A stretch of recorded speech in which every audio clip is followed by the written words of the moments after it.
Hello everyone, welcome to the numerical methods class. In this section we will be learning about chapter 14, which is about curve fitting, specifically nonlinear regression. In the previous chapter we learned about linear regression, and in this we will learn how to use least squares for nonlinear regression. We mentioned in the previous section or in the previous classes that if the data is nonlinear, we can try to convert it to a linear version. But if it is not possible, then we have to use nonlinear regression or higher order polynomials. So using higher order polynomials than the linear one is actually called nonlinear regression, and we can have a regression of data with a curved line you can see here.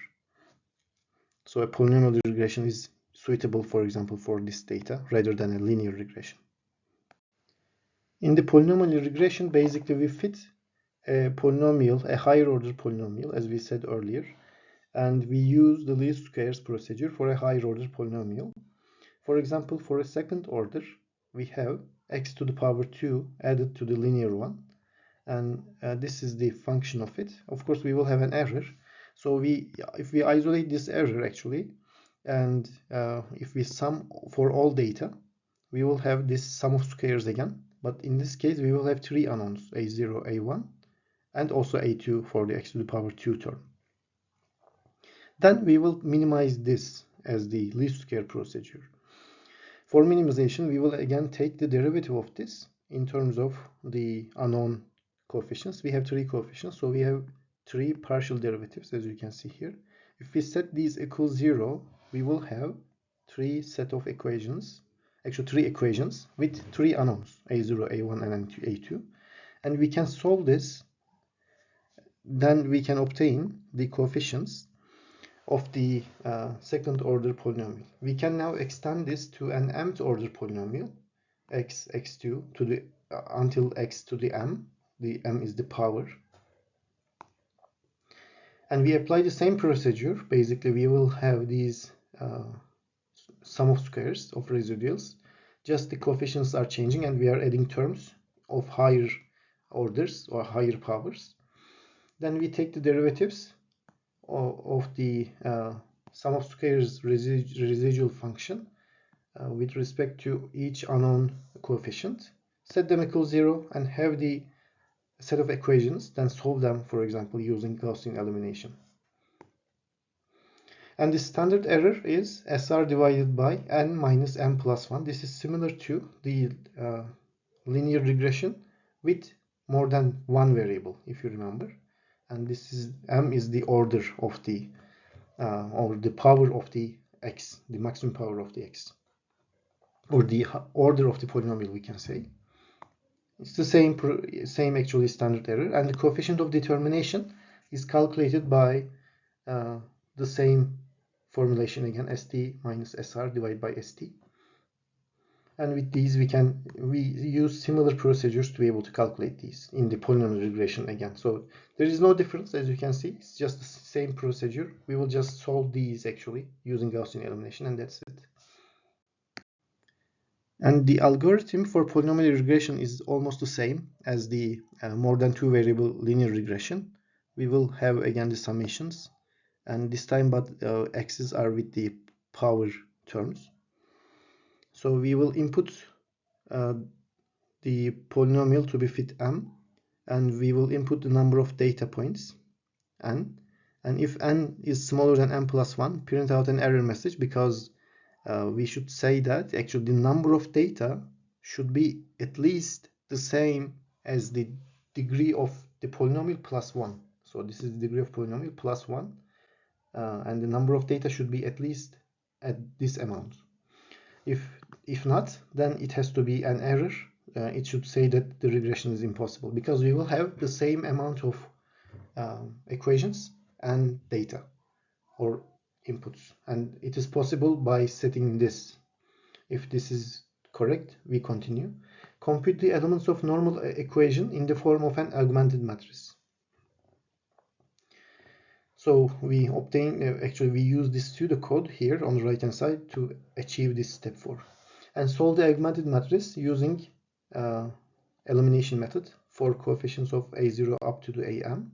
and print out the coefficients. You can also add some plotting pseudocode here, or plotting code, to be able to see the plot as well. Let's check this in an example. In this slide, we have a similar example of the linear regression. If you remember, we had this data, and this data was actually nonlinear data. If you plot this, you will see the nonlinearity of the data. And we assume that we are not able to convert this to a linear data to apply the linear regression. Then we have to apply a polynomial regression. We can say we will apply a second order polynomial to data.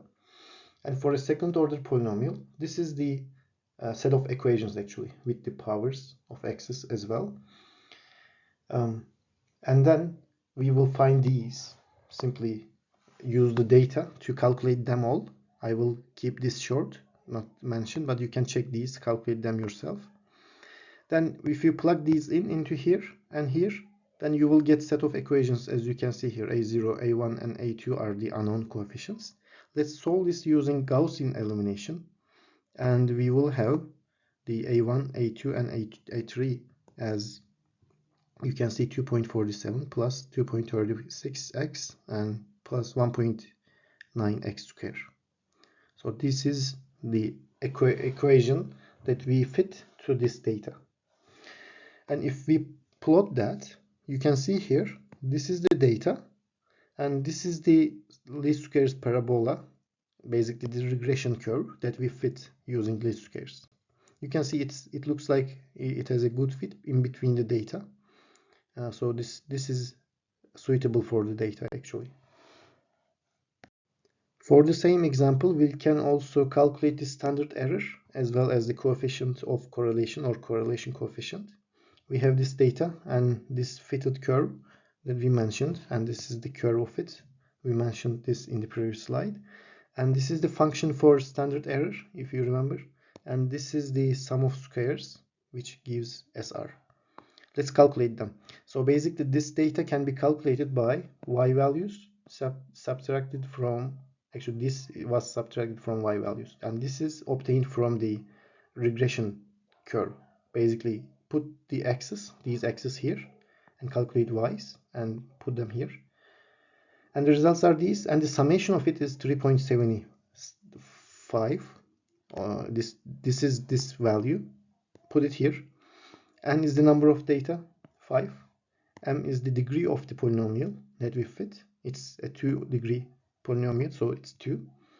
And when we put them in, it becomes this value. This is the standard error, 1.12. And the coefficient of determination can be calculated by ST minus SR divided by ST. And STs, if you remember, are the results of subtracting the mean of data from each data for outputs. And when we obtain them, as you can see here, the summation is this. So this is basically ST. We can say this is ST and this is SR. So when we put them in here, simply we can calculate R square as 0.99851. It's a perfect fit actually, it seems. And from here also we can see that it's a very good fit. So this is close to 1, so it's good. These results indicate that 99.85% of the original uncertainty has been explained by the model. So we can interpret this value like this with a percentage 99.85%. This result supports the conclusion that the quadratic equation represents an excellent fit. So this quadratic equation gives an excellent fit to this data.